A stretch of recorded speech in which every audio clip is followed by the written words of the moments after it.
இன்றைய நற்செய்தி புனித மார்க்கு எழுதிய நற்செய்தி அதிகாரம் 2 இறை வார்த்தைகள் 18 முதல் 22 வரை. அக்காலத்தில் யோவானுடைய சீடரும் பரிசேயரும் நோன்பு இருந்து வந்தனர்.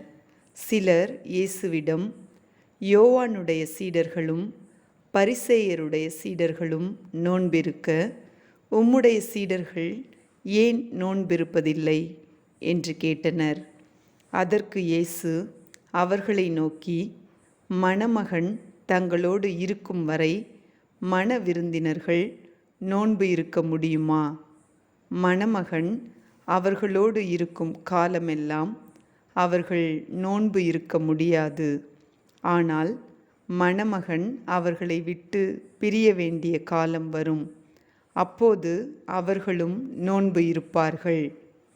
எவரும் பழைய ஆடையில் புதிய துணியை ஒட்டு போடுவதில்லை. அவ்வாறு ஒட்டு போட்டால் அந்த புதிய துணி பழையதிலிருந்து கிழியும், கிழிசலும் பெரிதாகும்.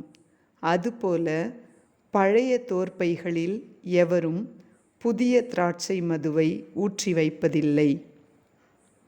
ஊற்றி வைத்தால் மது தோற்பைகளை வெடிக்கச் செய்யும். மதுவும் தோற்பைகளும் பாழாகும்.